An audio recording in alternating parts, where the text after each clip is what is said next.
Ang kwento ni David at Goliath. Noong unang panahon sa lupain ng Israel, nagkaroon ng malaking digmaan sa pagitan ng mga Israelita at ng kanilang matitinding kalaban, ang mga Filisteo.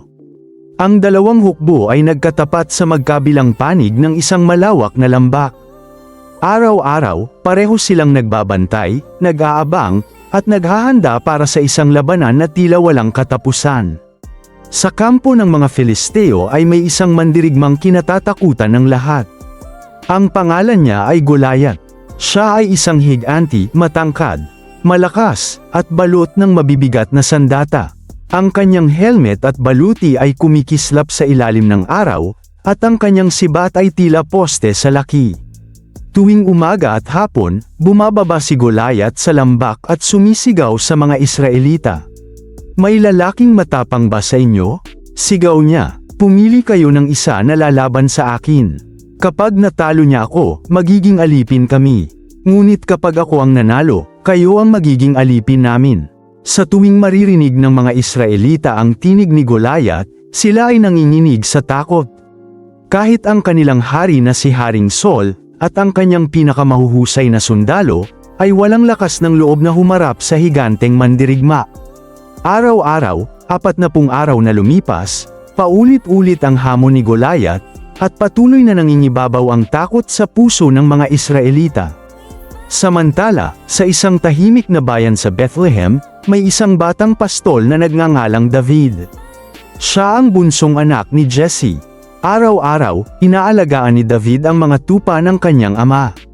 Habang nagbabantay siya sa damuhan, umaawit siya ng papuri sa Diyos at natutong magtiwala sa Kanya. Marunong siyang gumamit ng tirador, hindi para sa digmaan, kundi para ipagtanggol ang kanyang mga tupa laban sa leon at oso. Isang araw, inutusan si David ng kanyang ama. "David," sabi ni Jesse, "dalhin mo ang pagkain ito sa iyong mga kapatid na nasa digmaan. Alamin mo rin kung kumusta na sila." Sumunod at umalis si David at naglakbay patungo sa kampo ng mga Israelita. Pagdating niya roon, narinig niya ang malakas na sigaw ni Goliath mula sa lambak. Nakita niya ang takot sa mukha ng mga sundalo, at nagtaka siya kung bakit walang lumalaban. "Bakit hinahayaan ninyo ang taong ito na laytin ang hukbo ng Diyos?" tanong ni David. Ang ilan ay nagulat sa kanyang sinabi. Ang iba naman ay nainis. Ang kanyang kuya na si Eliab ay pinagalitan siya. "Bakit ka narito?" sabi niya. "Iniwan mo ang ilang tupa para lang manood ng digmaan." Ngunit hindi umatras si David. "Hindi ba't may dahilan?" sagot niya. "Sino ba ang Filisteyong ito para hamunin ang hukbo ng buhay na Diyos?" Nakarating kay Haring Saul ang balita tungkol sa batang pastol na handang humarap kay Goliath. Ipinatawag niya si David. Sa harap ng hari, magalang na nagsalita si David. "Huwag po kayong manghina," sabi niya. "Ako po ang lalaban sa Filisteyong iyon." Nagulat si Saul. "Hindi mo kakayanin," sabi ng hari. "Ikaw ay bata pa lamang, at siya ay isang bihasang mandirigma mula pa sa kanyang kabataan." Ngunit buong tapang na sumagot si David. "Noong inaalagaan ko po ang mga tupa ng aking ama, may leon at oso na dumarating. Kapag kinukuha nila ang tupa, hinahabol ko sila at inililigtas ang tupa. Ang Diyos na nagligtas sa akin mula sa leon at oso ang siyang magliligtas din sa akin mula sa Filisteyong ito."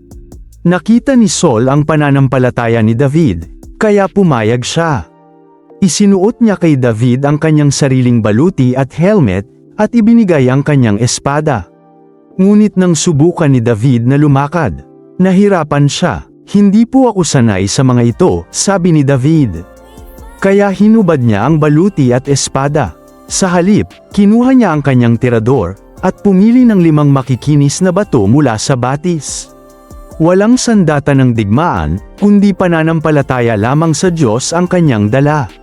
Bumaba si David sa lambak upang harapin si Goliath. Nang makita siya ni Goliath, tinawanan niya ito. "Ako ba'y aso?" sigaw ni Goliath, "at lumalapit ka sa akin na may hawak na patpat?" Minura ni Goliath si David at nagbanta na iiwan ang kanyang katawan para kainin ng mga ibon at hayop. Ngunit hindi natakot si David. Sa halip, buong lakas niyang sinabi, Ikaw ay dumarating sa akin na may tabak, sibat, at kalasag. Ngunit ako ay dumarating sa iyo sa pangalan ng Panginoon ng mga hukbo, ang Diyos ng Israel na iyong hinahamon. Sa araw na ito, ibibigay ka ng Diyos sa aking kamay. Tumakbo si Goliath patungo kay David, puno ng galit at yabang. Ngunit mabilis na kumilos si David.